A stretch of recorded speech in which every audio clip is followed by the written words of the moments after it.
Talk about growing up in New Jersey and the early football influences for you. When television first started, I can remember first seeing Marty Glickman, and he had a show called The Giant Quarterback Huddle. And they would bring some of the players on, Charlie Conley or Alex Webster. They were like guests in there. And I can remember not being able to wait for that show to come on. So now as a kid growing up in Hasbrook Heights and watching the Marty Glickman show, now you have a chance to go coach with the New York Giants. What was that like for you professionally and personally? You know, that was my team. It was who I lived and died with all the way from young boy through college. It was exciting to go there, very exciting. When you go first as an assistant, growing up, knowing the Giants' history and knowing about Sam Huff and how the Giant defense would be introduced because they were really the stars, and now you're in charge of the Giants' defense, it must have, you understood what it meant. Without question. And we were changing philosophies to a three-man line, and of course we got Lawrence and Jim Burt and several other guys that year. And there were a period of about 2 or 3 years there where you put that defensive front up there and they couldn't block any of them. And that's a pretty secure feeling as a coach to have a defense up there where they couldn't block any of them. When you first got the nod to be the head coach of the New York Giants, you go from defensive coordinator to now it's your show. What was that like, and was it intimidating at all? Again, it was very exciting, but I made a couple of critical errors there my first year. And one of them was not really just being myself. I was trying to be a head coach, and I thought I was supposed to do things a certain way. And of course, that didn't work out well. And we changed a lot of people after that '83 season. A lot of people, probably half the squad. You made it pretty clear going into '84 that it was going to be done a certain way, your way.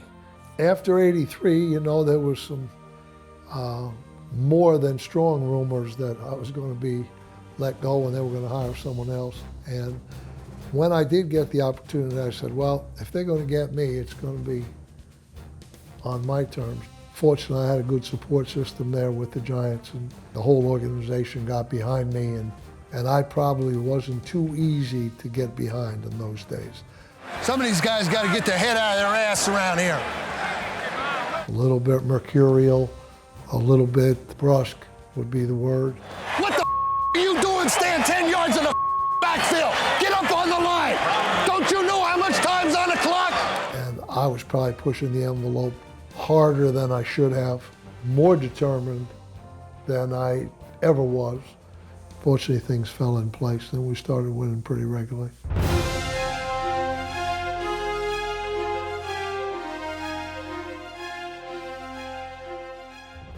You know, everyone thinks of Parcells and, you know, good running game and strong defense, but you looked at your team in '84 and you said, I got this guy Sims.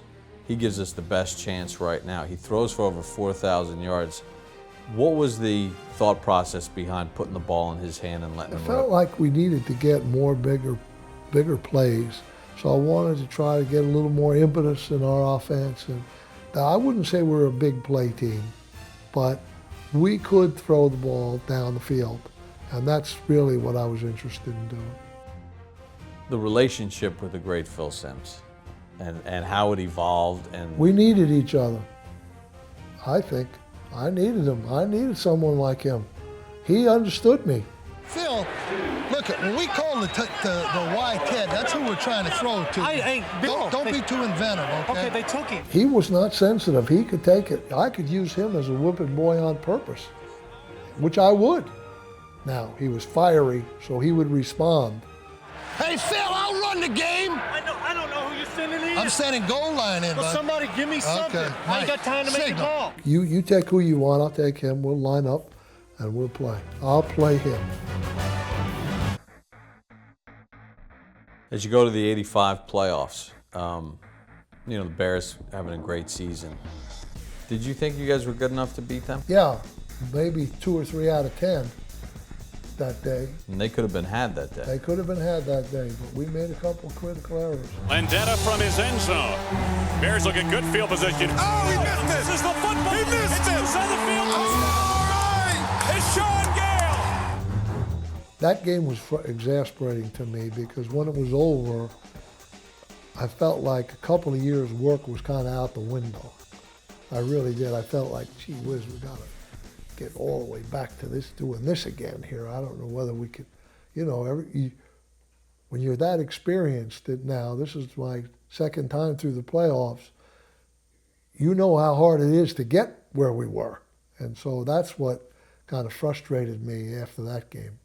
All of your players have referred to the fact of the off season of '86, and after that loss from the '85 playoff game, the resolve that each guy felt individually that we're going to go right to work, and you know, we're not leaving any stone unturned. Did you get a sense that that was a collective? I'll give you the best example.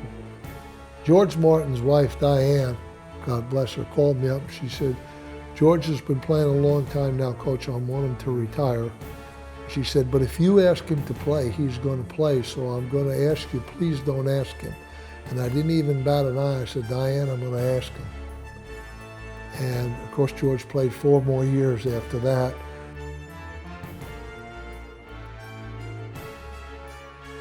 So now you get to that next step, the NFC Championship game, and the Washington Redskins, and you know, the third time.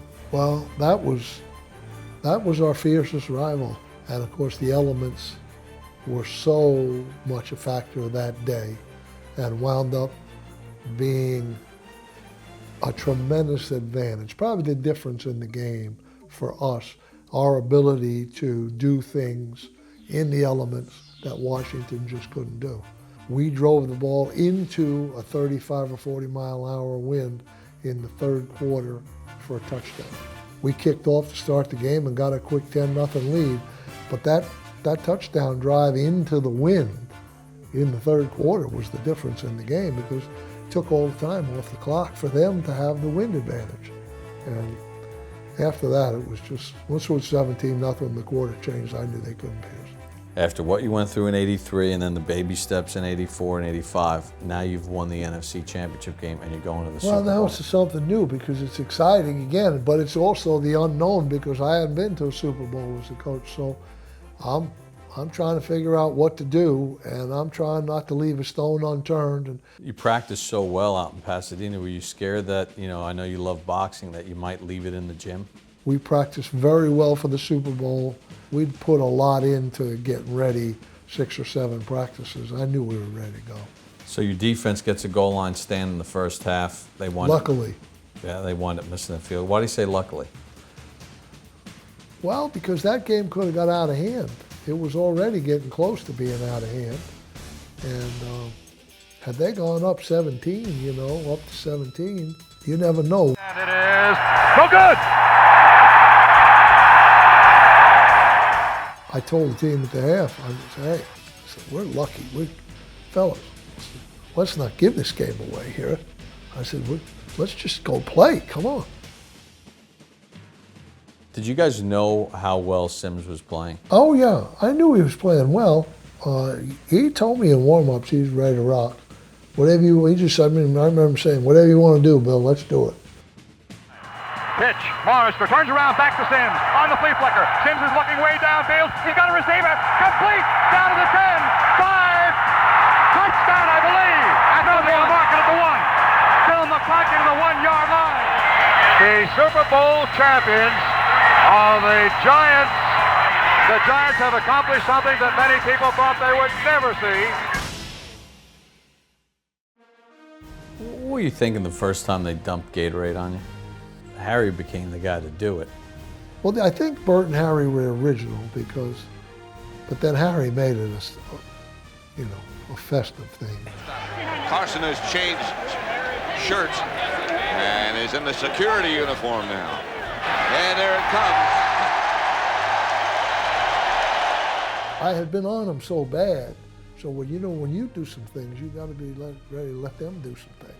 Coaches are always thinking, what's next? Well, there is no next game. Were you able to enjoy it? to its fullest? Team party after the game. Charlie Connolly comes up, sits down next to me, puts his arm around me, tell me how proud he is. Charlie Connolly. 87 ruined, strike, the whole thing. You know, it just not a good year. Your nucleus is strong though because the drafts continually are good. Right. 90, you have that good nucleus of the guys that you won with in 86, plus now you have the young veterans. You had Otis running back, you drafted Hampton, who was... Still had Tillman and Meggett. Tillman and Meggett. We were ready to go. And Hampton's giving you that youthful burst, and you rattle off 10 in a row. The superstitious, the coach Parcells, were you allowing yourself to think where you might go with this? No. Or you just one at a time? No, we took a bad beating in Philly the next week. A game Bavaro got ejected from. We didn't play well, and we weren't really sharp. You know, 10 wins, it's a psychology that takes over, and it's not good, and you got to get punched in the mouth, and that's what happened. And we got beat again. And it took us a while to get back on track, and then we lost Phil. Sims is down and getting up slowly. Sims is starting to limp off the field here. It's a first down for the Giants. Now we'll get Jeff Hostetler. What did you and your staff know about Hostetler that we didn't? Intelligent, mobile, competitive. Hostetler's looking for a receiver right, looks left, throws, end zone, deep, Baker! Touchdown! What a call! Hostetler turns, rolls left, looking, throws, end zone, touchdown! I wouldn't say battle-tested, but experienced enough that he should be functional, provided we gave him a chance to succeed. We have to alter something specifically for Jeff to allow him to use his ability more than we would have done with Sims. Bootlegs, and we're not going to be doing that with Sims as much as with Jeff. These little things that we had in there for him helped us win, and he executed them very well. So you're going into the playoffs in 90 without your starting quarterback, and Hampton then gets hurt. After the 10-0 and taking a couple beatings and then everybody getting hurt, the Giants went off the radar screen, which was perfect for those vets that we had because they responded like they always did. Oh yeah, well, we'll see about it. And that's what happened. We did see about it. Well, that takes us to the NFC Championship game now. And here you are. Greatest game I've ever coached in. Tough battle. No one thinks you can win on the road. I mean, it's perfect.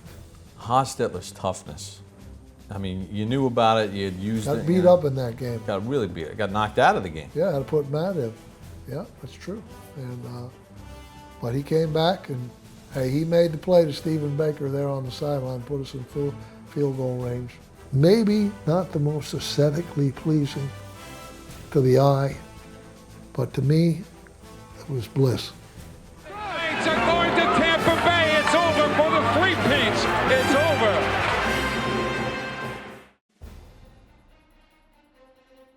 How important was it that you'd already played Buffalo? Very important.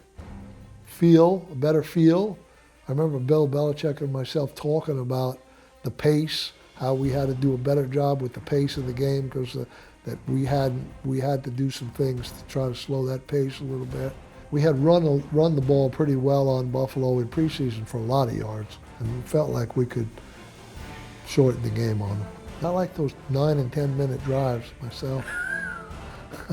You know, that's players executing. That's Meggett, that's Ingram, that's Hostetler, that's, you know, Stephen Baker, that's converting short yardages. That's football.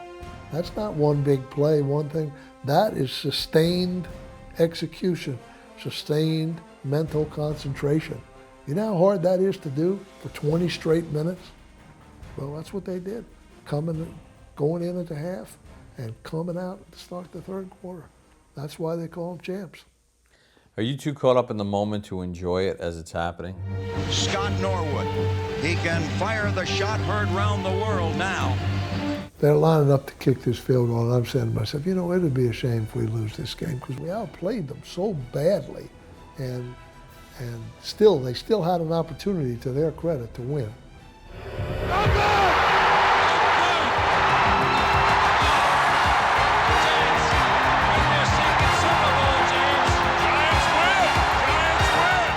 As Banks and Lawrence are carrying you off the field in Tampa, are you too caught up in the moment to enjoy it as it's happening? That was really satisfying to win with that. After losing your quarterback, everybody said you can't win without your starting quarterback. Well, Jeff Huston proved that wrong. Bill, take it away. So when you think about it, here you are, Hasbrook Heights. You're a Giant fan growing up as a kid.